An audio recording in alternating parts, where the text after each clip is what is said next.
The bank branch sat on the corner like it always had, solid, symmetrical, confident in its own permanence.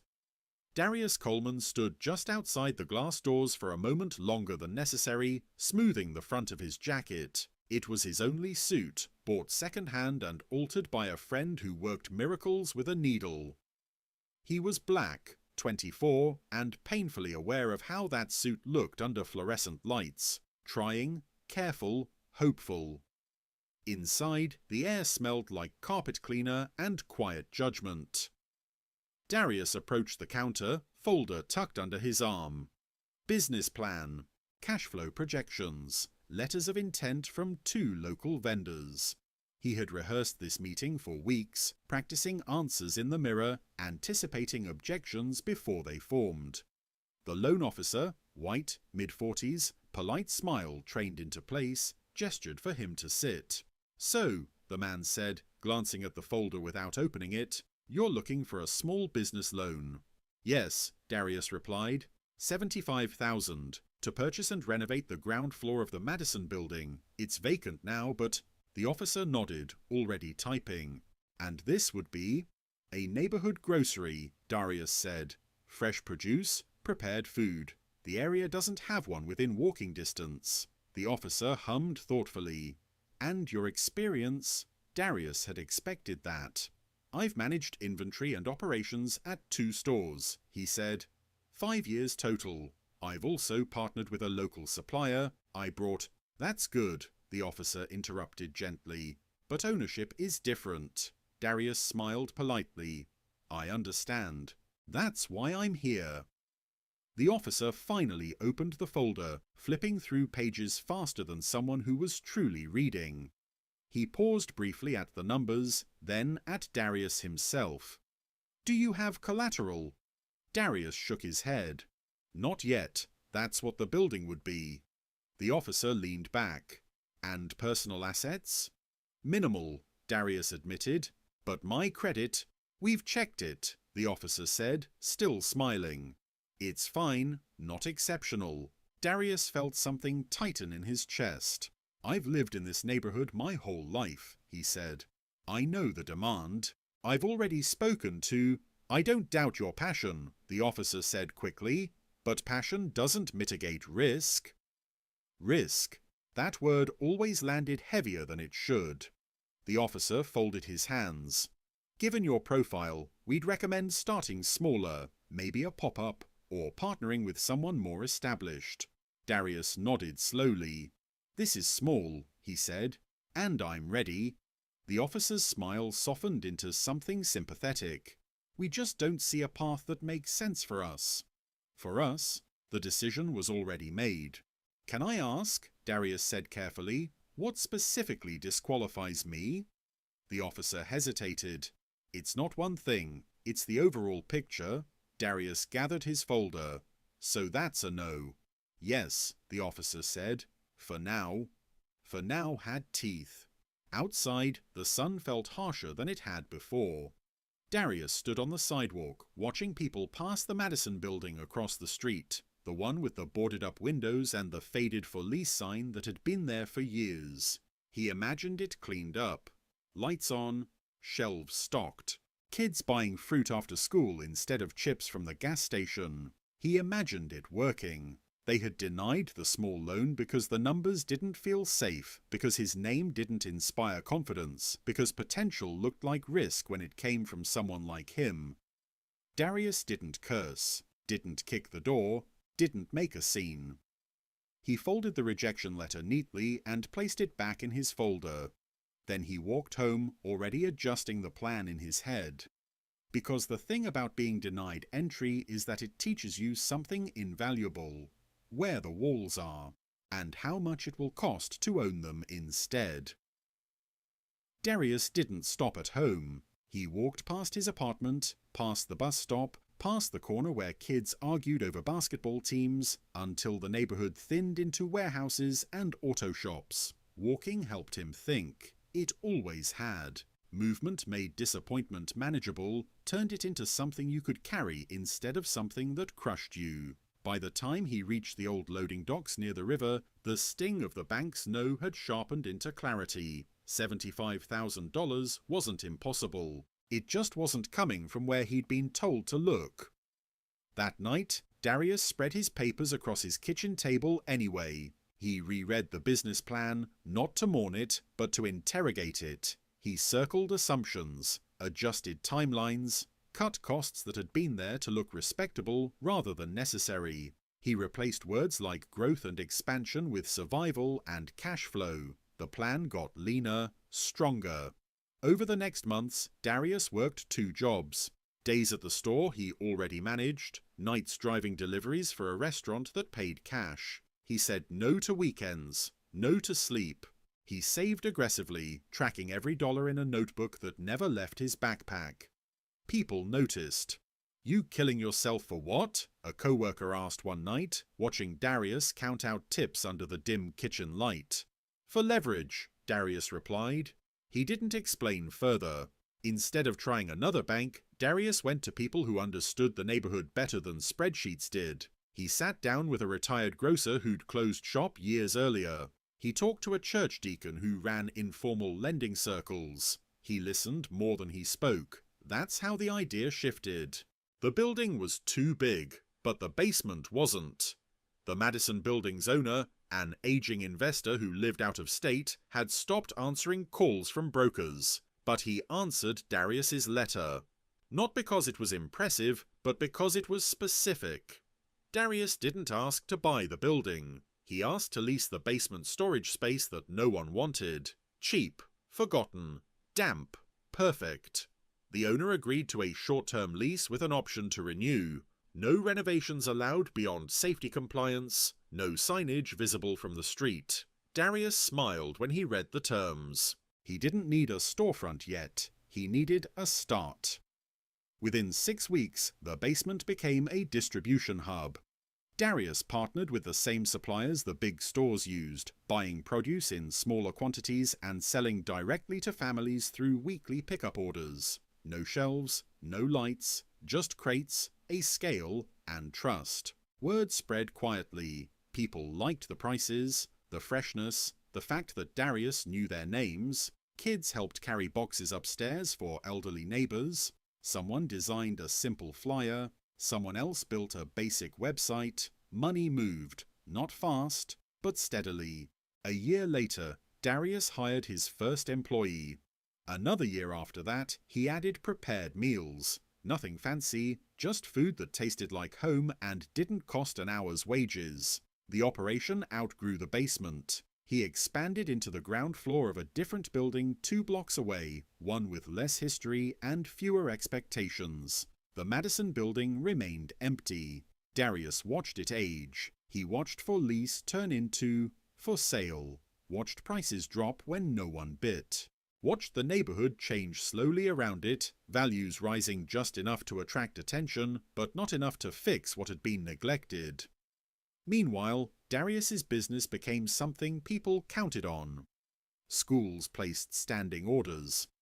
Clinics asked for meal partnerships. The city reached out about grants, ones that didn't require collateral, just proof of impact. He said yes carefully. 5 years passed. One afternoon, Darius received a call from a number he didn't recognize. "Mr. Coleman," the voice said, smooth and professional. "This is a representative of the Madison Building Ownership Group.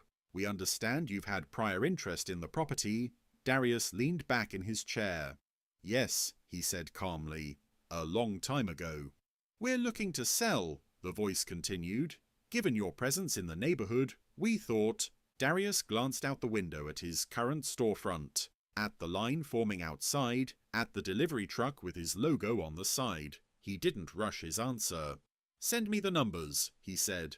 The building that had been too risky when he asked for a small loan was suddenly an opportunity, not because it had changed, but because he had. They had denied the small loan because they couldn't see past risk on paper. Years later, the same building would come with keys, signatures, and a price he could meet, without asking permission. And this time, when Darius walked through those glass doors, it wouldn't be to request entry. It would be to take ownership of the walls that once told him no. The negotiations took longer than Darius expected, not because the price was high, but because the sellers weren't sure how to place him. The Madison building had sat vacant so long it had become an idea more than an asset. Brokers talked about it in hypotheticals. Investors used it as a marker for why the neighborhood was still risky. It was easier to let it decay than to imagine it working. Darius didn't romanticize it. He walked through the building with a contractor he trusted, stepping over cracked tiles and water-stained ceilings. He listened to what needed replacing and what could be salvaged. He ran numbers quietly, the way he'd learned to do after years of being underestimated, assuming nothing would go smoothly and planning anyway. The sellers wanted to know his vision. That question used to make him nervous. Now it didn't. "I want the building to pay for itself," he said, "and then to serve the people already here." One broker smiled politely, the same way the loan officer once had. "You know redevelopment around here is accelerating," he said. "You could maximize returns by—" "I know exactly what I could do," Darius replied. "That's not what I'm going to do." They didn't push after that. The financing came together from places that had once been invisible to him: a community development fund, retained earnings from his business, a small group of local investors who trusted him because he'd already delivered without headlines. No single source held leverage over him. That mattered. The closing happened on a quiet Tuesday morning. No balloons, no ribbon. Just a conference room with bad coffee and a stack of documents thicker than the business plan he'd once carried into the bank. Darius signed carefully, pen moving slower than it needed to, not out of doubt, but respect. When the final paper slid across the table, the attorney smiled. "Congratulations," she said. "You're officially the owner." Darius nodded. He didn't smile yet. He drove straight to the building instead. The front doors stuck when he pulled them open. Dust hung in the air, illuminated by sunlight cutting through grimy windows. He stood in the lobby for a long moment, listening to the echo of his footsteps. This was the same space he'd imagined years earlier, only now it felt smaller. Not because the building had changed, because he had learned what scale really meant. Renovations started the next week. Not luxury, not polish, just solid work. Electrical brought up to code, windows repaired, walls cleaned instead of replaced. Darius hired locally, paid on time, asked for opinions and listened to them. People noticed. Old-timers stopped by to see what was happening. Kids pressed their faces to the glass. Someone brought coffee one morning and stayed to help clean. The bank across the street watched too. Darius noticed the new branch manager first. Different face, same logo. One afternoon, the man crossed over, hand extended, smile ready. "Mr. Coleman," he said, "I've been hearing about what you're doing. Impressive growth." Darius shook his hand. "Thank you." "We'd love to talk about future opportunities," the manager continued. "Financing, expansion." Darius glanced back at the building, scaffolding rising slowly, deliberately. "I'm good," he said, "but I appreciate the interest." The manager laughed lightly, assuming it was negotiation. It wasn't. By the time the first floor reopened, it wasn't just a grocery. It was a hub, small vendors renting space, a teaching kitchen in the back, a room upstairs set aside for community meetings. Nothing flashy, everything useful. The building filled, not with the kind of tenants who chased trends, but with people who planned to stay. Darius stood one evening at the corner, watching lights turn on floor by floor, the Madison building alive again in a way it hadn't been for decades. He thought about the loan officer's words. "We don't see a path that makes sense for us." He understood them now. The path hadn't made sense because it didn't end where they expected. It ended here, with keys in his pocket, decisions in his hands, and a building that no longer asked permission to exist. And the story still wasn't finished, because ownership wasn't the victory. What he chose to do with it was. The opening day didn't feel like a finish line. It felt like a beginning that had been waiting patiently. Darius arrived early, unlocking the front doors of the Madison building as the sun crept up between brick facades. Fresh paint still carried a faint smell, but underneath it lingered something older. History, memory, the weight of years when the building had been closed to possibility. Inside, lights warmed slowly. Refrigerators hummed. Upstairs, tenants were already moving chairs, setting up shelves, preparing for a day that looked ordinary from the outside and monumental from the inside. People came before the doors officially opened. Neighbours, elders, kids who remembered the building as a place their parents warned them away from. Some walked in quietly, almost cautiously, as if the space might disappear if they trusted it too much. Darius greeted everyone the same way, by name if he knew it, by eye contact if he didn't. No speeches, no grand declarations, just doors staying open. By mid-morning, the sidewalk was full, not crowded, alive. Someone played music softly from a phone. A local baker sold bread from a table near the entrance. Upstairs, a community group held its first meeting in a room that used to leak when it rained. Across the street, the bank stood unchanged. Same glass, same logo, different meaning. Darius noticed the loan officer from years ago standing near the window, watching. Older now, less certain. Their eyes met briefly through the glass. The man looked away first. Darius didn't feel triumph. He felt alignment, because the victory hadn't been in proving anyone wrong. It had been in proving something right, that patience could become power, that scale could be built quietly, that denial could be information instead of a verdict. Months passed. The building stabilized, revenue covered costs, then exceeded them. Darius refinanced on his own terms, lowering expenses without surrendering control. He turned down offers that wanted to rebrand the space into something shinier and emptier. The Madison building became a reference point. Not in glossy magazines, but in conversations. Meet me at Darius's building. They're doing it right over there.